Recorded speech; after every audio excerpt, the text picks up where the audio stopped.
تو قرآن حکیم نے جو اور دین نے جو ہمیں راستے کے آداب سکھائے ہیں، ان آداب کو اگر ملحوظ خاطر رکھیں تو ہمیں کوئی پریشانی لاحق نہیں ہو سکتی۔ 2 سیکنڈ گزر کر اگر پیدل چلنے والوں کو ہم راستہ دے دیں اور وہ گزر جائیں تو ہو سکتا ہے ہماری سال ہا سال کی عبادت مغفرت میں وہ کام نہ کر سکے جو 2 سیکنڈ کر گئے۔ کسی آدمی کا گزر جانا اور آپ کو یہ کہہ دینا اللہ آپ کا بھلا کر دے، ہو سکتا ہے کہ یہ مجھے آپ کو جنت کا مالک بنا دے۔ کسی معذور کو سڑک پار کرا دینا، کسی بیمار کی دستگیری کر دینا، یہ اونچے اعمال میں سے بہت اونچا عمل ہے اور مغفرت کے لیے یہی کافی ہو جائے۔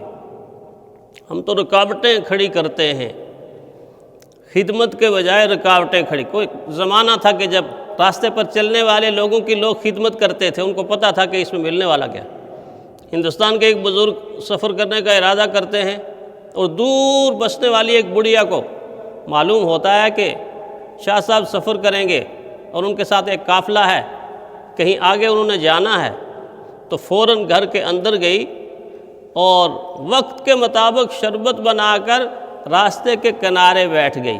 اس کو پتہ تھا کہ اتنا ٹائم لگے گا ان کو، یہاں سے ان کا قافلہ گزرے گا۔ اور جو ہی قافلہ نظر آیا تو اس نے ایک گلاس بھر کے شاہ صاحب کو پیش کیا کہ حضرت یہ پی دیں، یہ پی کے آگے چلے جائیں، یہ پی کے آگے چلے جائیں۔ تو حضرت نے پانی لیا، بیٹھے اور پی لیا۔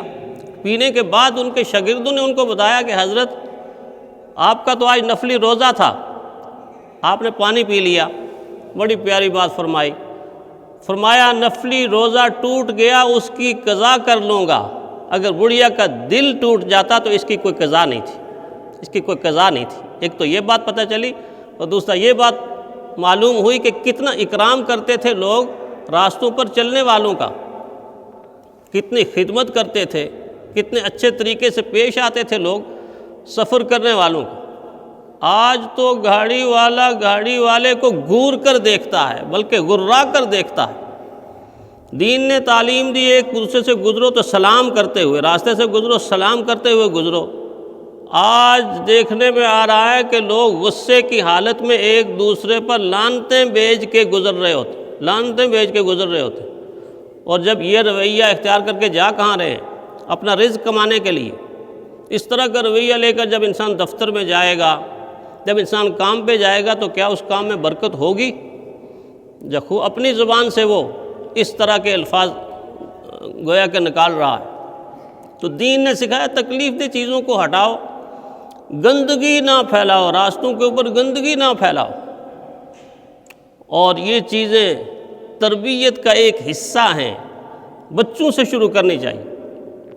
ہر آدمی، آپ چھوٹا ہے بڑا ہے، ان پڑھ ہے پڑھا لکھا ہے، رویہ سب کا برابر ہے۔ پڑھے لکھے اچھے بھلے لوگ چیزیں کھا کے ریپر باہر سڑک پر پھینک رہے ہوتے ہیں، چھلکے باہر سڑک پر پھینک رہے ہوتے ہیں۔ دین نے سختی سے اس سے منع فرمایا، رکاوٹوں کو دور کرنا سکھایا۔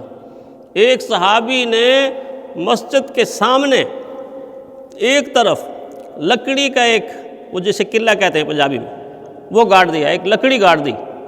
نیت کیا تھی کہ باہر سے کوئی آئے گا مسافر، اور مسافر اس وقت ظاہرہ اونٹوں پہ ہوتے تھے، گھوڑوں پر ہوتے تھے، تو اپنی سواری کو یہاں باندھ کے نماز پڑھے گا۔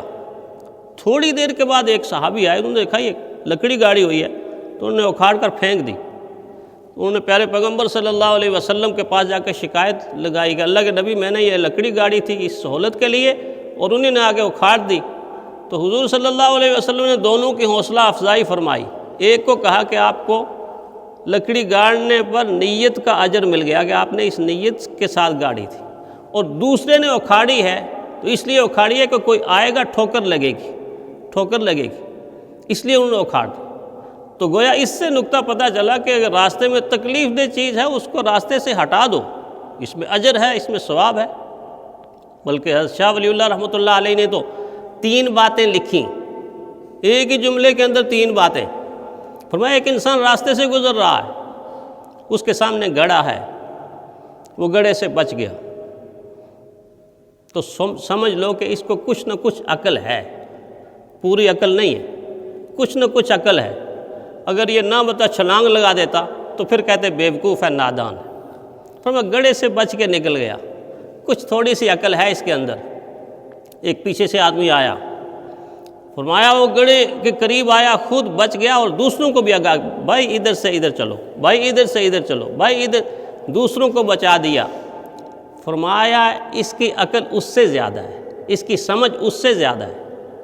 فرمایا اس کے بعد ایک آدمی آیا، اس نے گڑھا دیکھا، تھوڑی سی محنت کر کے مٹی کھود کے یا کوئی چیز اس گڑھے کے اندر ڈال دی، اس گڑھے کو فل کر دیا، پر کر دیا۔ فرمایا یہ اصل کام ہے، یہ اصل کام ہے کہ اس نے خود کو بھی بچایا اور آنے والی دوسری نسل انسانی کے افراد کو بھی بچایا کہ وہ بھی بچ جائیں۔ وہ اس انداز سے راستوں کے اوپر دیکھی جانے والی رکاوٹ والی چیزوں کو ہٹانا یہ ہر ایک کی ذمہ داری ہے، ہر ایک کی ذمہ داری ہے، نہ کہ رکاوٹ پیدا کرنا۔ تو میں عرض کر رہا تھا کہ یہ دو آیتیں اگر ہم سمجھ لیں، اور تیسری آیت وہ جو ہر نماز میں آپ دہراتے ہے تو ہدایت کے لیے، اہدنا الصراط المستقیم، اہدنا الصراط المستقیم، پتہ نہیں 20 مرتبہ آپ سورہ فاتحہ کہ اللہ سیدھا راستہ دکھا دے، سیدھا راستہ، سیدھا راستہ، یہاں ہدایت کا راستہ مانگا جا رہا ہے، اور مسجد سے نکلنے کے بعد زمینی راستے کے اوپر خود خرافات پیدا کر رہا ہے، خود قباحتیں پیدا کر رہا ہے، خود اس راستے کا حق ادا نہیں کر رہا۔ سیدھا راستہ شریعت کا راستہ بھی ہے، ہدایت کا راستہ بھی ہے، اور زمینی راستے کو بھی سیدھا بنانا اور سیدھا چلنا، جو آداب دین نے سکھائے ہیں، تکبر نہ کرنا، عاجزی کے ساتھ چلنا، انکساری کے ساتھ چلنا، تواضع کے ساتھ چلنا، دوسروں کی خیرخواہی کے ساتھ چلنا، ہمدردی کے ساتھ چلنا، اور راستے میں رکاوٹیں پیدا نہ کرنا بلکہ رکاوٹوں کو دور کرنا، یہ مومن کی، مسلمان کی ذمہ داری۔ اللہ تعالی ہمیں ایسا ہی کرنے کی توفیق عطا فرمائے۔ آخر الدعوانا الحمدللہ رب العالمین۔